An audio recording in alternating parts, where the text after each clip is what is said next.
आज का हमारा जो टॉपिक है वो है माल खाते का विभाजन। ठीक है, डिवाइडेशन ऑफ गुड्स अकाउंट।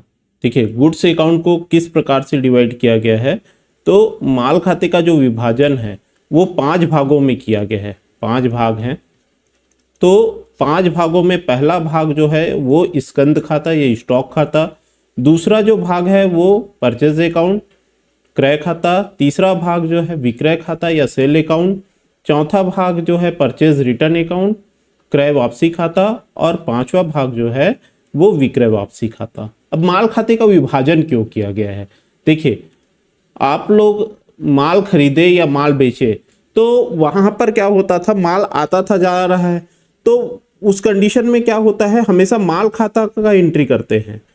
तो एग्जैक्ट हमको ना तो क्रय की जानकारी मिल पा रही है, ना तो विक्रय की जानकारी मिल पा रही है, ना तो रिटर्न की जानकारी मिल पा रही है। कितना माल हमारा रिटर्न आया, कितना माल हमारा रिटर्न गया, कितना माल हमारा बिका, कितना माल हम खरीदे, उसकी जानकारी के लिए हम क्या करते हैं, माल खाते का विभाजन करते हैं। जैसे आप ये देखे होंगे कि देखिए, जैसे माल से व्यापार आरंभ किया, तो माल से व्यापार आरंभ किया तो हम एंट्री ये कर देते हैं, माल खाता विकलन गुड्स अकाउंट डेबिट। और क्योंकि व्यापार आरंभ कर रहा है तो व्यापार का स्वामी आरंभ करता है, तो आप ये इसका एंट्री होता है पूंजी खाता क्रेडिट। तो ये माल खाता डेबिट हो गया और ये पूंजी खाता क्रेडिट हो गया। तो ये व्यापार आरंभ करने का एंट्री हो गया, ये 1 लाख रुपए है तो 1 लाख रुपए यहाँ पर आप लिख दिए, ये क्रेडिट में भी 1 लाख रुपए लिख दिए, ये ऐसा हो गया।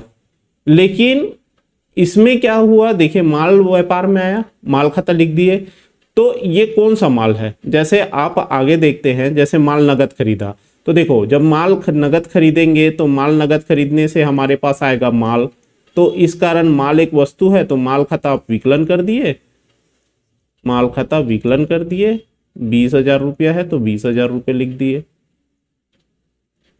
और खरीदने से क्या जा रहा है, रोकड़ जा रहा है, तो रोकड़ खाता समाकलन कर दिए, कैश अकाउंट क्रेडिट कर दिए। ठीक है, ये हो गया। ये भी एंट्री, ऐसा एंट्री हम लोग कर रहे हैं। पहले देखते हैं हम लोग, ये इस प्रकार का एंट्री हम लोग करते हैं। उसी प्रकार जैसे सुरेश से माल खरीदा, तो देखिए, जब जब आप माल खरीदेंगे व्यापार में क्या आएगा, माल आएगा, तो माल खाता फिर विकलन कर दिए। और यहां पर क्या है, देखिए, नगद तो खरीद नहीं रहे, पैसा तो जा नहीं रहा है, परचेज गुड्स फ्रॉम सुरेश है, मतलब सुरेश से हम उधार माल खरीद रहे हैं, तो देने वाला कौन हो गया, सुरेश हो गया। तो सुरेश का अकाउंट क्या हो जाएगा, क्रेडिट हो जाएगा। तो सुरेश का खाता या टू सुरेश अकाउंट करके आप अमाउंट लिख दीजिए। जैसे ये 8,000 का है, ये 8,000 रुपया यहाँ पर लिख दिए। उसी प्रकार जब सुरेश को माल लौटाएगा, तो भाई जब सुरेश को माल लौटाएंगे तो सुरेश पाने वाला व्यक्ति हो गया, तो जब सुरेश पाएगा तो सुरेश का अकाउंट डेबिट हो जाएगा, सुरेश का खाता डेबिट। ठीक है, सुरेश अकाउंट डेबिट 700 रुपया। और माल लौटा रहे हैं तो भाई माल चला जाएगा, तो माल खाता क्रेडिट हो जाएगा, इस प्रकार से। उसी प्रकार जैसे जब माल खरीदेंगे तो भाई माल आ रहा है, देखिए, अजय से यहाँ पर माल नगद खरीद रहे हैं ना, गुड्स, जो गुड्स हम अजय से बॉट कर रहे हैं, bought goods from Ajay in cash. तो जब अब हम अजय से जब माल नगद खरीदेंगे तो हमारे पास माल आएगा, और नगद खरीदने से हमारे पास से रोकड़ जाएगा, इस कारण रोकड़ खाता क्रेडिट होगा। ठीक है, रोकड़ अकाउंट क्रेडिट हो जाएगा, रोकड़ खाता समाकलन कर दीजिएगा रोकड़ खाता से। ये 15,000 का माल है, 15,000 रुपये डेबिट क्रेडिट में लिखकर हो गया ये। उसी प्रकार जब हम माल नगद बेचेंगे, माल नगद बेच रहे हैं, तो माल जब नगद बेचेंगे तो देखिए, माल नगद बेचने से क्या आएगा, हमारे पास रोकड़ आएगा, तो रोकड़ खाता डेबिट कर दोगे, रोकड़ खाता डेबिट, कैश अकाउंट डेबिट।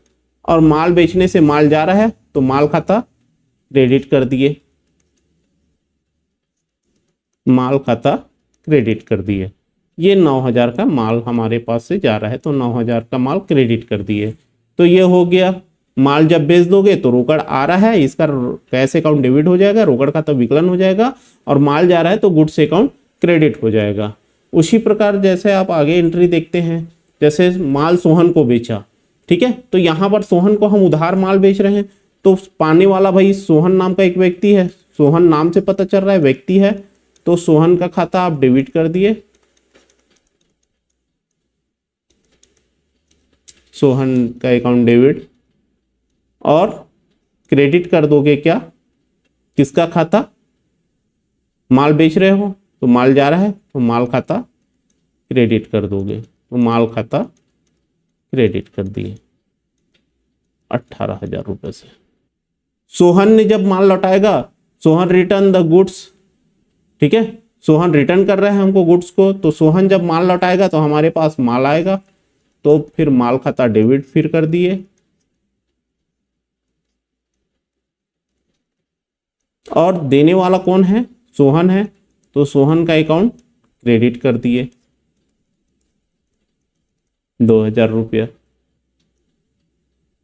उसी प्रकार जब हम रोहन को माल नगद बेचेंगे, तो भाई नगद माल बेचोगे तो रोकड़ आएगा, तो रोकड़ खाता डेबिट कर दोगे और माल चला जाएगा, तो माल खाता क्रेडिट कर दोगे। ये जो 5,000 का अमाउंट है, 5,000 आप डेबिट क्रेडिट में लिख देंगे। तो इस प्रकार से ये आपका एंट्री हो गया। तो इस एंट्री में आप देखोगे कि हमने माल खाते का विभाजन नहीं किया है, कि सारे जितने भी लेन देन हुए हैं, माल आ रहा है, खरीद रहे हैं या बेच रहे हैं, तो माल खाते के नाम से ही एंट्री हो रहा है। उसी प्रकार व्यापार में जब माल व्यापार में के लिए जब माल व्यापार के लिए लाए हैं आरंभ करने के लिए, तब भी हम माल खाता ही लिखे। अब इसमें प्रॉब्लम क्या होता है, तो इसमें सबसे बड़ा प्रॉब्लम यह होता है कि एग्जैक्ट हम कितना माल खरीदे, कितना माल बेचे, इसकी जानकारी हम नहीं ज्ञात कर पाते हैं। तो जिसकी जानकारी नहीं ज्ञात कर पाते, इस कारण हम लोग क्या करते हैं, माल खाते का विभाजन कर देते हैं कि वास्तव में हम कितना माल खरीदे तो उसको हम क्रय खाता में लिख देंगे, कितना माल बेचे उसको विक्रय खाते में लिख देंगे, ठीक है, और अगर क्रय वापसी हुआ तो क्रय वापसी खाते में, विक्रय वापसी हुआ तो विक्रय वापसी खाते में। तो इस कारण हमको माल खाते का विभाजन करना है। तो जैसे देखिए यहां पर ये टेक्निकली ये जो एंट्री है वो सही है, लेकिन वास्तव में देखा जाए तो ये अब गलत हो जाता है। जब हम माल व्यापार आरंभ करते हैं तो माल खाता जो विकलन करते हैं उसके जगह हमको विकलन करना चाहिए स्कंद खाता। उसी प्रकार माल जब नगद खरीदे, देखिए जब माल व्यापार आरंभ होगा तो माल खाता के जगह हमको यहां पर एंट्री करना चाहिए स्कंद खाता या स्टॉक खाता डेबिट हो जाएगा, क्योंकि व्यापार में माल आ रहा है, तो माल आ रहा है तो माल खाता विकलन ना करके हम स्टॉक खाता या स्कंद खाता लिखेंगे। इंग्लिश में आप लिख दोगे स्टॉक अकाउंट, ठीक है, स्टॉक अकाउंट डेबिट कर देना और टू कैपिटल अकाउंट क्रेडिट कर देना। व्यापार आरंभ किया तो स्टॉक, क्योंकि व्यापार माल से आरंभ कर रहा है, अगर रोकड़ से आरंभ करता तो यहां पर कैश अकाउंट हो जाता, और क्योंकि यहां पर क्या कर रहा है, ये व्यापार जो आरंभ कर रहा है वो माल से कर रहा है, तो स्टॉक अकाउंट डेबिट कर दोगे और यहां पर क्रेडिट कर दोगे टू कैपिटल अकाउंट, क्योंकि बिजनेसमैन व्यापार आरंभ कर रहा है तो कैपिटल अकाउंट क्रेडिट हो जाएगा। उसके बाद जब माल खरीदा, तो देखिए माल जब खरीदेगा तो माल तो आ रहा है, लेकिन कौन सा माल है, तो ये क्रय वाला माल है, खरीदा हुआ माल है। इस कारण आप इसको लिखोगे क्रय खाता विकलन, माल खाता ना करके आप क्रय खाता विकलन कर दो। इंग्लिश में आप इसको लिखोगे परचेज अकाउंट, परचेज अकाउंट, ठीक है। तो माल जब नगद खरीदोगे तो परचेज अकाउंट क्या हो जाएगा, डेबिट हो जाएगा, और कैश अकाउंट क्या हो जाएगा, क्रेडिट हो जाएगा।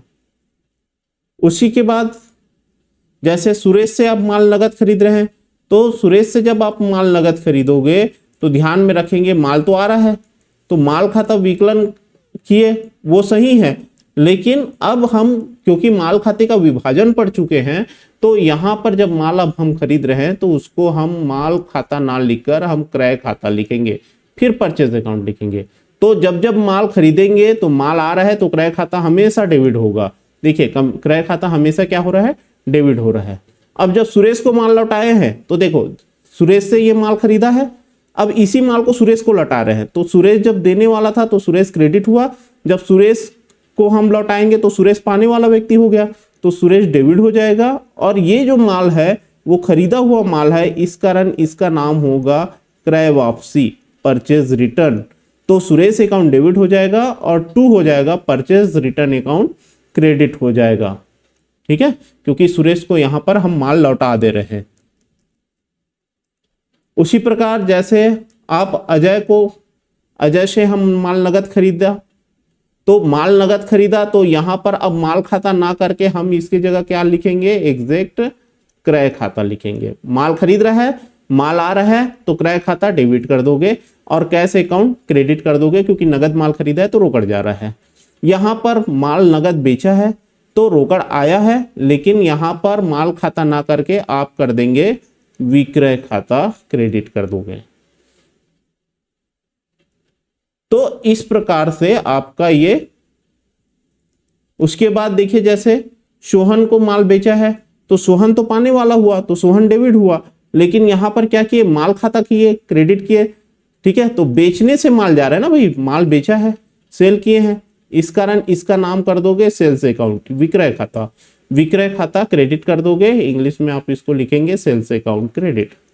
ठीक है, सेल्स अकाउंट क्रेडिट।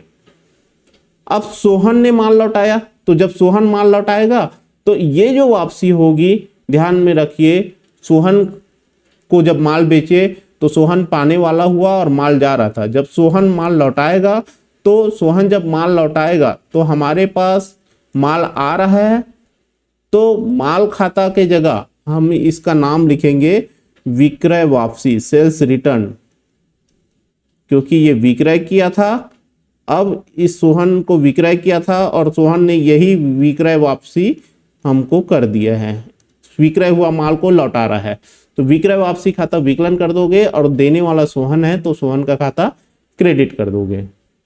उसी प्रकार रोहन को माल नगद बेचा, तो रोहन को माल नगद बेचा तो रोकड़ आया और माल चला गया, तो माल चला गया तो विक्रय खाता समाकलन कर दिया। तो इस प्रकार से माल खाते का विभाजन हो गया। अब इसका फायदा क्या हुआ, देखिए इसके पहले जब हम लोग ये खाता बना रहे थे तो हमको ये पता नहीं था कि हमने कितने का माल खरीदा, लेकिन अब हम बता सकते हैं कि भाई पहले जैसे यहाँ पर हम 20,000 का माल खरीदे, फिर यहाँ पर 8,000 का माल खरीदे, 28,000 हो गया, फिर यहाँ पर हम 15,000 का माल खरीदे। ठीक है, तो 28 और 15 जो हो गया वो हो गया, ऐसा करके हम बता सकते हैं। कितने का माल बेचा, तो यहां पर आप बता सकते हो कि भाई एक जगह यहां पर माल बेचा है 5,000 का, एक जगह यहां पर माल बेचा है, यहां पर माल बेचा है, 3 जगह माल बेचा है, तो आप बता सकते हो कि कितने का माल बेचा, कितने का माल खरीदा। और अगर हम माल खाते का विभाजन नहीं करते हैं तो हम एग्जैक्ट जानकारी नहीं बता सकते। इस कारण माल खाते का विभाजन करना, गुड्स अकाउंट का डिवाइडेशन करना बहुत जरूरी है। तो आगे जब भी हम एंट्री करेंगे तो माल खाता या गुड्स अकाउंट कभी नहीं लिखेंगे। अगर व्यापार का स्वामी माल लाएगा तो उसको स्टॉक अकाउंट डेबिट करोगे, और माल जब जब खरीदेगा तो क्रय अकाउंट डेबिट करोगे। हमेशा क्रय खाता डेबिट होगा, और माल जब जब बेचोगे तो विक्रय खाता हमेशा क्रेडिट होगा। ध्यान में रखिएगा, क्रय खाता हमेशा डेबिट होगा और विक्रय खाता हमेशा क्रेडिट होगा। क्रय का जो रिटर्न होगा, परचेज रिटर्न जो होगा, क्रय डेबिट होता है तो परचेज रिटर्न हो जाएगा क्रेडिट। ठीक है, क्योंकि अगर खरीदा हुआ माल को अगर हम लौटाएंगे, ठीक है, जैसे ये सुरेश से माल खरीदा, अब इसको माल लौटा रहे हैं, तो माल जब आएगा तो डेबिट होगा, माल जब जाएगा तो क्रेडिट होगा। तो क्रय डेबिट होता है तो क्रय वापसी जो होगा वो हमेशा क्रेडिट होगा। उसी प्रकार अगर हम सेल करते हैं तो देखो विक्रय हमेशा क्रेडिट होगा, विक्रय खाता हमेशा क्रेडिट होगा, विक्रय खाता कभी भी डेबिट नहीं हो सकता, विक्रय खाता को हमेशा क्रेडिट करेंगे। लेकिन जब विक्रय वापसी होगा तो विक्रय वापसी खाता डेबिट हो जाएगा। तो इस प्रकार से ये आपका खातों का विभाजन हो गया। तो आपको ध्यान में रखना है कि खातों का विभाजन के आधार पर आपको अब पंजी पुष्टि करना है। ठीक है, माल आ रहा है कि जा रहा है। देखिए व्यापार में माल सबसे महत्वपूर्ण चीज होता है, क्योंकि जो व्यापार चल रहा है वो माल का ही हो रहा है। भाई माल खरीदेंगे बेचेंगे, यही काम तो उसी काम के लिए तो हम व्यापार शुरू किए है ना। तो इस कारण आपको व्यापार में एग्जैक्ट कितना माल खरीदा, कितना माल बेचा और कितना माल रिटर्न हुआ है, ठीक है, कितना माल हमने लौटाया है, वो सब की जानकारी होना बहुत जरूरी है। इस कारण व्यापार में ये माल खाते का अलग अलग डिवाइडेशन करना बहुत जरूरी है। उसके बाद ये एक क्वेश्चन है, आप लोग इसका स्क्रीनशॉट ले लीजिए और इस क्वेश्चन को बनाकर देखिएगा। और इसी के साथ ये आज का क्लास हम यही समाप्त करते हैं।